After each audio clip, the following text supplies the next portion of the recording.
My name is Adam, and this 2019 election I wanted to meet some of the local candidates from Norfolk and see who was behind the rosettes and speak to some people about what sort of policies they were looking at this election. With me today I've got Dave Brennan, who is from the Christian People's Alliance, which is a much smaller party and not many people would have heard of. I don't know, how many constituencies are you running in? We've got 30 candidates for this election. Who are you, first of all, and who are the CPA? So my name is Dave Brennan, and I ought to put a disclaimer in straight away. I'm going to alienate both sides of the border here. I live on the border between Norfolk and Suffolk. Okay. So I actually live in South Norfolk, just on the river itself. Is it true you live in a boat? I live on a boat, that's right, on the border, the River Waveney. And so, although I live in South Norfolk, technically, I'm standing in Suffolk, in Waveney constituency. Do you just have to cross over the river to be in the other? Yeah, I could swim across the river and I'd be in... And then you'd be in your constituency? Suffolk, that's right, yeah. So okay. I don't know many candidates that swim to get to their constituencies, but if nothing else, that's something I can offer. I got to know the Christian People's Alliance about a year ago. My day-to-day work is teaching about the wonder of life in the womb, medically and also biblically. I teach churches about life in the womb and what the Bible has to say about abortion. And it was through that work I came to know the Christian People's Alliance, because apart from anything else, it's the only party that's standing to protect the life of the unborn child. That's one of our 5 key areas. Okay, well, we'll no doubt come on to that later on. So generally, as an overview, where does CPA stand in the political spectrum of things?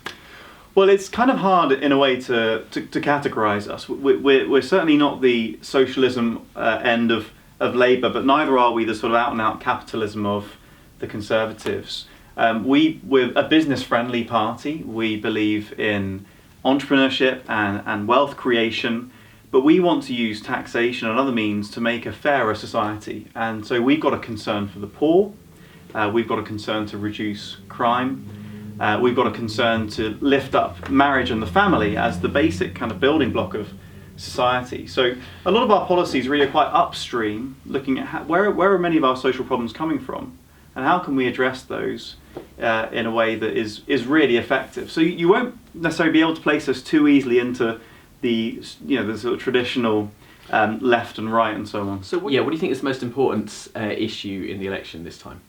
Well, it's a really interesting question, because of course if you judge by how much airtime and ink is spent on different issues, there have got to be 2 that are forefront for many of us. It's Brexit, and perhaps second in would be climate change or emergency, depending how you frame it. That's what we're hearing a lot about, and of course there are other issues. But we at the Christian People's Alliance contend that some of the biggest issues actually facing us today are issues that no one's talking about. And so I would say there are bigger issues that we need to confront, even than Brexit and climate change. And those really are the 5 key areas that we are focusing on as a party. Which is stuff like, off the top of my mind, prisons, families, abortion, and taxation and the poor. And Brexit was actually one of the... Brexit is one of them. Brexit is incredibly important. As a political decision, it's huge, and there's a sense in which it's right to say this is one of the biggest things that's happened to our nation since the Second World War. In some ways, that's true.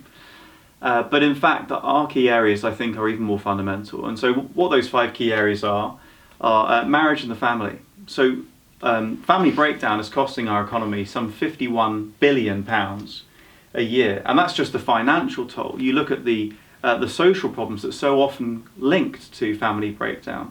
I read somewhere recently that 70% of knife crime criminals came from fatherless backgrounds. They didn't know their father, which is heartbreaking.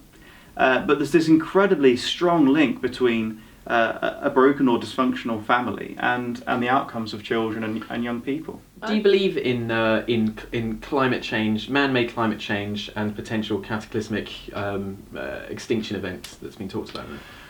Climate change is undoubtedly happening, and I'm quite sure that a great deal of that is man-made.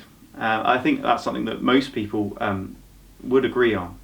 Whether or not it's an emergency is a question of proportion.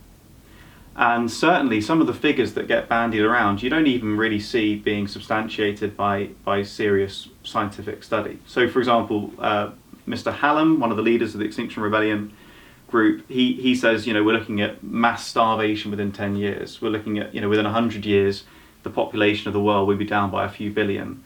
These aren't backed up by scientific claims. In fact, if you look at what is being predicted, for example, by the World Health Organization, they predict that that between 2030 and 2050, an extra 250,000 lives globally will be lost because of climate change, because of dramatic change in climate. So 250,000 a year worldwide extra deaths, which is a problem that needs addressing. But if we're talking about an emergency, well, what we would say, for example, is a real emergency, is that last year in this country alone, we had nearly that many lives lost through abortion. We had 205,295 babies killed in the womb. Now that's an emergency. 1 in 4 pregnancies ended through abortion. That's an emergency. That's a crisis. 1 in 4? 1 in 4 last year. 23%. Okay. Well, of course, if you're talking about that climate change is a potential extinction event, or at least it's really big up on there, that's surely that overshadows everything else. And especially if you say that a lot of climate change is caused by humans, then saving lives of humans that are as yet unborn creates many more humans and surely exasperates the problem. Well, it's an interesting point. I hasten to add, and I should add, whether or not we classify it as an emergency, a crisis, an issue, or whatever, climate change is something that we do care about within the CPM. We've got in our manifesto measures to green the economy, and we link that very much to public transport and better trains and so on, because that's one way of doing that, as well as helping business. So certainly it's a biblical principle to steward everything well, and that includes creation, and we believe that the world is created and is to be looked after and enjoyed. And so we absolutely do see climate change as an issue to be addressed. But as I say, the question of whether it's an emergency is something that we would want to relativise that against other things that really are burning crises. And interestingly, another thing that I would classify as a crisis or an emergency is linked to this question of overpopulation, perhaps, that you're kind of alluding to, in terms of, if we have even more babies, isn't that even more of a toll on the environment? And certainly that idea has gained some traction. We've got birth strikers, people not having babies because it's good for the environment. That's right. It's thought to be good for the environment. But again, we need to really look at the data here. And what we have in this country, and I won't speak for every country, each country has its own challenges, but in this country we've got exactly the opposite problem. The replacement rate, the sort of number of babies per woman on average required for a population to thrive and survive long term, is about 2.2. In our nation we're on 1.7. It's drastically below what it needs to be for replacement, and that's why we've got this growing aging population, and we're struggling to keep up with pensions, and it's about to get a whole lot worse because we're just not having enough babies. I suppose that's an argument for immigration, first of all, right? Well, in a sense, we've been bailed out, as it were, by immigration for the last 2 decades in particular. And that's, in a sense, that's a wonderful thing, in that if we hadn't had all that immigration, we'd be in a real burning crisis right now. So in a sense, our time has been bought somewhat. Between 1997 and 2010, there was a net immigration of 2 million people. That's about the same number as the babies that we aborted over that period. It sounds like you're arguing for abortion, which is something I want to I'll come back to, and I want to be really sensitive about, because I know it's difficult for some people to hear. Of course. Yes, it sounds like that is like population is an argument for abortion, which it absolutely is, and I would say not only is that we don't tend to use population or overpopulation as an argument to kill off any other people group. So not only is it, I think, morally a dubious kind of argument to make, but it simply in this country does not add up. It doesn't bear scrutiny with regard to the facts. There are some countries that really do have a challenge of overpopulation. We're not one of them. And I say we have the opposite problem. Now, immigration is great up to a point, but it's not a long-term solution. For one thing, we're bringing in lots of skilled workers from other countries that need them even more than we do.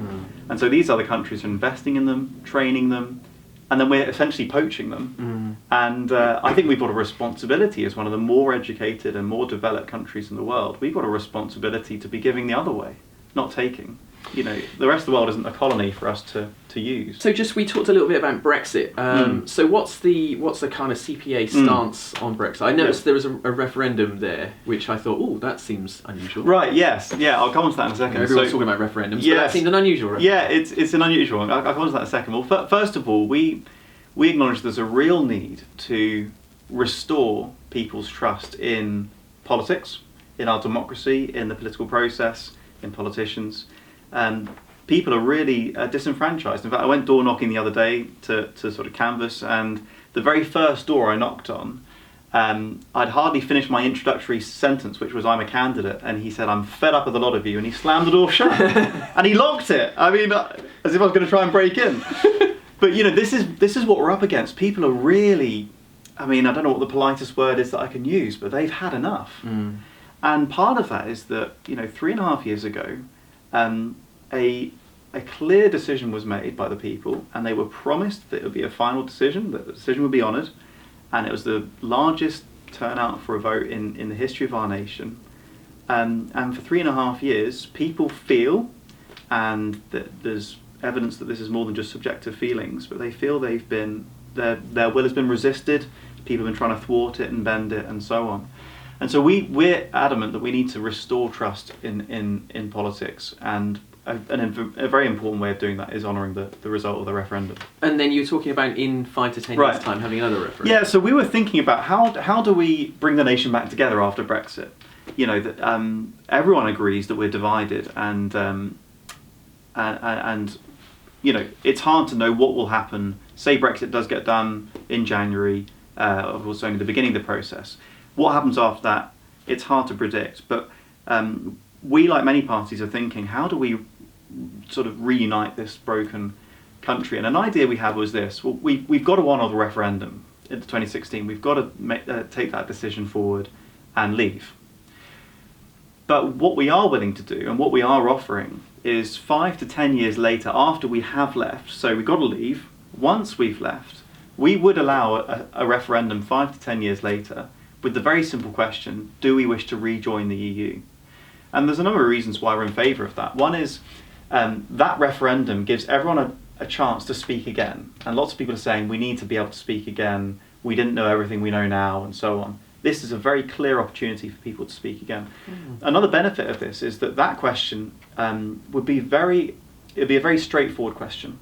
The terms of rejoining the EU would be very clear. They could be obtained in advance, because the EU no doubt would love to have us back because of the billions of pounds that we do pay into their coffers net to be a part of the EU. Now those terms might be different from what they were, but anyway, we could get them in advance quite easily, because it would be almost their pitch to have us back. And so one couldn't really dismiss that kind of a referendum with some of the stuff that's been coming out with this one. Oh, we didn't know what we were getting in for, we didn't know what the terms would be. It would be a very clear decision. Do you want to rejoin and here are the terms, or do you want to stay out? And also by then we've actually had a chance to experience life outside the EU. Now, is 5 years enough? Maybe 10 years is better. You know, that's something that perhaps we can... That's a creative solution though, that's interesting. Well, we took it to the streets in London. There's a video, I think, on our website interviewing people about what they thought about it. And most people were surprised. They hadn't quite thought about that before, but a lot of people were in favour. It's an interesting solution. It's a way of giving everyone a voice, but making sure we honour the first decision. Okay. So one of the other things that's been really big is about caring for the poor, and there's a lot written. It seems that the emphasis has been on taxation and how that works. So what's CPA's stance on taxation? Yes, so crucially we would introduce a turnover tax, similar to a sort of seller's VAT.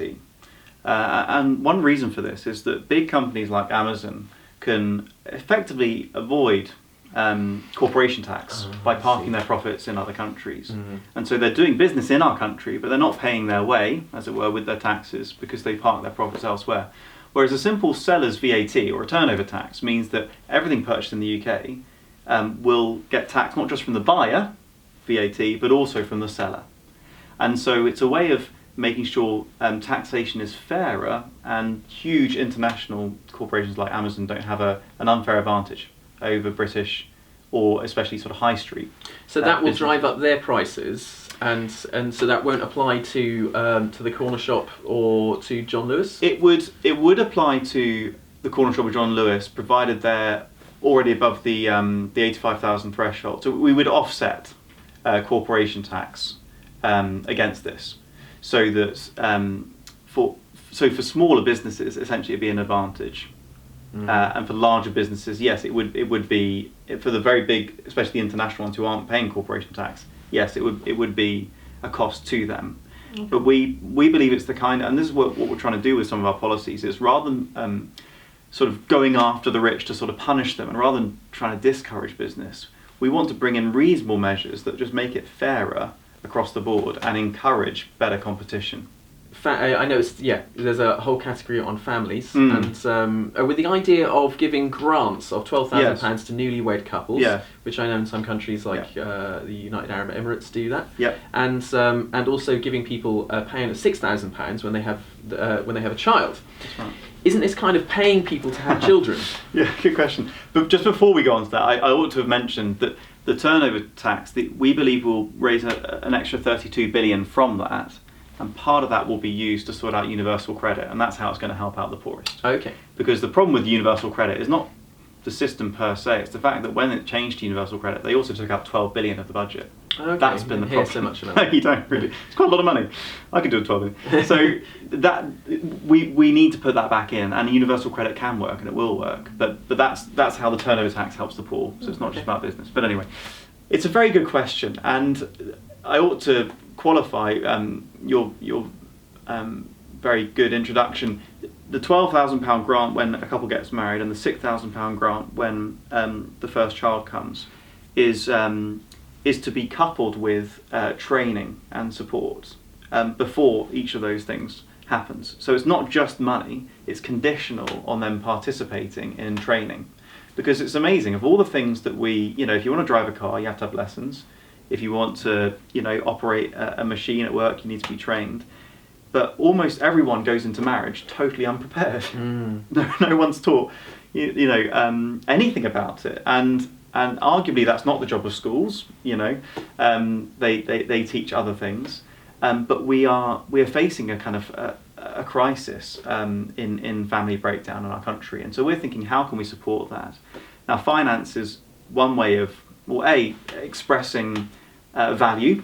It's saying we care about this, we want to invest in this, but it's also something which it can actually ease that transition, and it comes, certainly having a child comes with financial challenges. So there is a danger, of course. Are people going to get married just for the money? Of course it's a risk, but we don't consider that's a substantial risk compared to what will be gained. For one thing, marriage is a very serious legal contract. Now, if anyone's going to get married just for the money, well, if that marriage doesn't last, that breakdown will cost a great deal more than £12,000.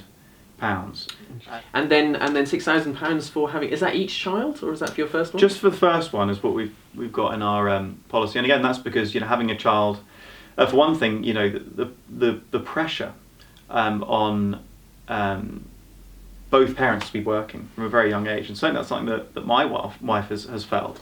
And some of that pressure is from society at large. We're a very materialistic society, so if you're not producing financially, you can feel that your value is lower. That's kind of a slightly intangible pressure that's out there. But some of that pressure is implied through financial, through taxation or through financial measures or offers from the government. So that when you look at the sort of the way that once a child hits 3, there is a financial incentive for both parents to then be at work, because there's free childcare through nursery. Now that's a gift, I'm not saying that's a bad thing, but how can we use our taxation and other means to actually encourage parents to spend as much time as possible with their children in those very early years? And so we would like to see it being less of a financial pressure for both parents to be working right from the beginning, because those early years by child psychologists consider those to be very important in terms of bonding and the development of the child. It sets them up. So coming on to the sticky topic, which I suppose hasn't really, abortion and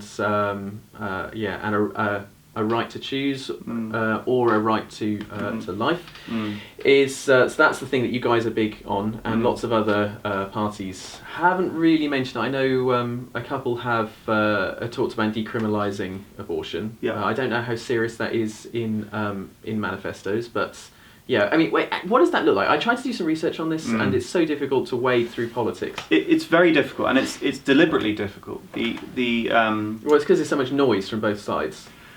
There is noise from both sides, but what we've seen in recent years from the abortion lobby in Parliament is the actual ambitions are often being concealed through jargon like decriminalisation, or rather than creating a bill specifically on abortion, they slip it in as an amendment, which they did, for example, with Northern Ireland. They slipped in an amendment into a Northern Ireland bill, which is meant to be about governance and getting Stormont back up and running, and it was an executive bill, it was about governance, but they slipped in abortion up to 28 weeks for any reason into that bill. And so this is, and this word decriminalisation is a great example, because what does that really mean? They're claiming it's so that no woman will have to go to prison for having an abortion. Name me a woman who's been to prison for having an abortion. It just never happens. I've never heard of that. Well, exactly, it doesn't happen. It doesn't happen. But the rhetoric is we need to stop this being a criminal issue.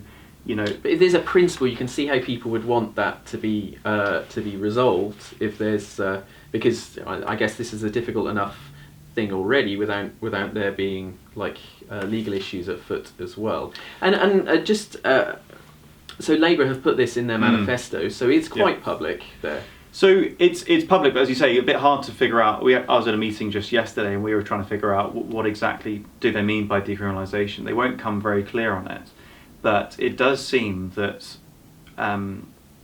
until they clarify any further one way or the other, decriminalisation means abortion is no longer under law disallowed for any reason at any point. So unless they clarify in any way, we have to take them at word and say, well, decriminalisation removes the Offences Against the Person Act and would mean abortion up till birth for any reason or no reason. So the point is that the unborn child, as with any human being, it's right that laws should protect them from acts of violence, and the 1967 Abortion Act provided sort of exemptions to that, which have effectively meant abortion on demand in our country up to 24 weeks. And so you've got to ask, what is it about the Abortion Act of 67 that Labour is saying that's insufficient? It can only mean they want it from 24 weeks and above. So what is CPA's policy then here? So we uphold the value of every human life from conception right up till natural death. And what happens is we've got, as I said at the beginning, 1 in 4 pregnancies last year ended through abortion. Abortion is happening for any reason up till 24 weeks. We never hear of anyone being refused an abortion. So what we have here is abortion on demand. And it's often billed as a woman's right, it's a healthcare thing, it's reproductive justice. These are all the sort of euphemistic terms that are used to conceal what it actually is. But what abortion actually is, it's the intentional killing of a human life. But really what's going on here is there's a people group whose protections have been entirely removed, and acts of violence are allowed against them. Now, having a baby is a huge undertaking, undoubtedly, but so is having an abortion. And the idea that an abortion is a mercy, the idea that an abortion actually helps a woman, I mean, the stats just don't, the evidence doesn't support that in any way. But even if one could argue that, where else do we actually kill a human being an innocent human being, in order to give someone else what they think they need, or what they want, or what we think might help them, or whatever. So right to life is paramount. So our values are very clear, that we value all life from fertilization right to natural death. But we're also realistic in that you can't change everything overnight. You've got to bring the country with you. And so we would be looking to progressively, incrementally, bring in more and more protections for the unborn child. So obvious places to start would be, look, let's actually explicitly ban sex-selective abortion. Our Parliament refused to do that recently. Is that not? Oh, okay. Our Parliament voted against an explicit ban on sex-selective abortion in recent. I think it was. Check this. It was either last year or the year before. They voted against an explicit ban. Now, technically, it's not one of the reasons you can have an abortion, but we all know it's happening. Doctors have been caught red-handed doing it, and nothing's happened. And so they brought forward this bill to say, can we ban this explicitly? And people voted against it. So effectively, sex-selective abortion is allowed in our country. It's happening. No one gets punished for it, and Parliament refused to outlaw it specifically. So we would start with things like that, where there's perhaps more hope of a consensus, and increasingly bring more and more protections. And part of what the law needs to do is rehumanise the unborn child, which has been dehumanised. It's not being considered as a person in the eyes of the law. And we desperately need that. They desperately need that. So we look at bringing it in incrementally. Eventually, we would like to see 1967 totally repealed. We would like to see every unborn child protected. So what's the grand solution to this on a societal level? If there's because you then end up with women having children that they didn't want, and surely there's nothing worse for a child of any age than being raised in a family where they're not wanted.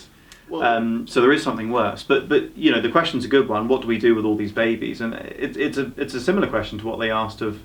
I don't know if you've seen the film Lincoln, but Abraham Lincoln.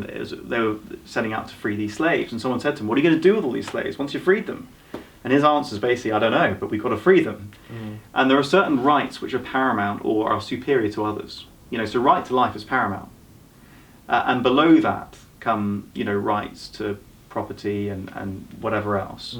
But right to life is paramount. It's got to come first. You've got to start with protecting everyone's right to life. And yes, society might have to then rearrange itself to support more people. But we must never use that as a justification for continuing to kill an entire people group. So society will have to change. A society that really values life and motherhood and family, and they're all connected. A society that really values life from fertilisation up to natural death, it makes a huge difference across the board. So, for example, we're in a country where, according to some estimates, some 90% of babies with Down syndrome are killed in the womb. Now, what does that say about our society? We really hate disabled people. Now, we claim that we love them, but the truth is, loads of them are being killed in the womb for having disabilities. We've got this double standard going on. And I know disabled people with disabilities, or people who've got children with Down syndrome, friends of ours, and that hurts. To know that babies are being killed in the womb for having those things. What does that say about the way society values their children and how those people themselves feel? There's Lord Shinken in the House of Lords who speaks quite movingly on this. He himself has a disability, and he's acutely aware that people with the same disability are being aborted in the womb. So what we do to life in the womb matters. It makes a difference across the board. And in Ireland, we've seen families staying together better. Maternal mortality rates have been much lower in Ireland, which is interesting because some people try to claim that legalising abortion reduces maternal mortality. That makes sense that they would, but it doesn't. And one reason for that is that abortion it's not healthcare. It's an invasive process, it's an unnatural process, and it can lead to long-term health impact on the mother, including especially the impact on subsequent pregnancies. And specifically the increased risk of having your subsequent pregnancy premature, a baby being born seriously preterm, and all the complications that can bring. So you can look up the maternal mortality rates in Ireland, and they've been much, much better than ours. So, this idea that, we'd spin into a crisis and we couldn't have abortions anymore, and actually over time, you're looking at a healthier society, a society that values all people regardless of size, capacity, gender, and so on. And actually, societies that are having lots of children tend to be positive, growing societies. And it's actually often where the birth rate's been very low, that's been a sign of depression about the future, or it's been linked to poverty. Having lots of babies as a society tends to be a very healthy. So the next logical question would be, what is there in the CPA manifesto for women? Because I know that obviously you yourself are a man, and the leader of the party is a man. What is there for women in the CPA manifesto? So currently our government is spending some £200 million on abortion, both in this country and around the world, funding abortions in other countries, including countries where it's illegal, by the way. And so we would seek to divert that money, and you wouldn't need all of it, but we would seek to divert that money into supporting people with unintended pregnancy. There are already pregnancy centres across the UK, not enough, but there are some. They're doing wonderful work offering support to women who are facing unintended pregnancies. And we would seek to get behind that work with the money that's not being spent on abortion. And actually, further down the line, as I mentioned earlier, that the cost of abortion long term on the economy is huge, because it's not healthcare. It actually reduces health. 1 in 10 abortions encounters some kind of complication, and that's picked up by the NHS. That's picked up by the by hospitals and doctors. Okay, with the so you're running in Waveney, which is an ever-increasing Tory stronghold. So how does that feel, and do you expect to win? We're a party with big ambitions, big dreams. We've got a very positive and far-reaching manifesto, and we are absolutely in it to win it. You're absolutely right. Waveney has been, at least in recent years, something of a conservative stronghold. That's not always been the way. Before that, it was Labour. It has kind of moved with the country, somewhat. But one of the reasons the Christian People's Alliance is important and is needed is there are a lot of people out there who don't know who to vote for anymore. They've lost faith in the parties they used to vote for, and I speak to many people for whom that's the case. I spoke to some on the doorsteps just the other day.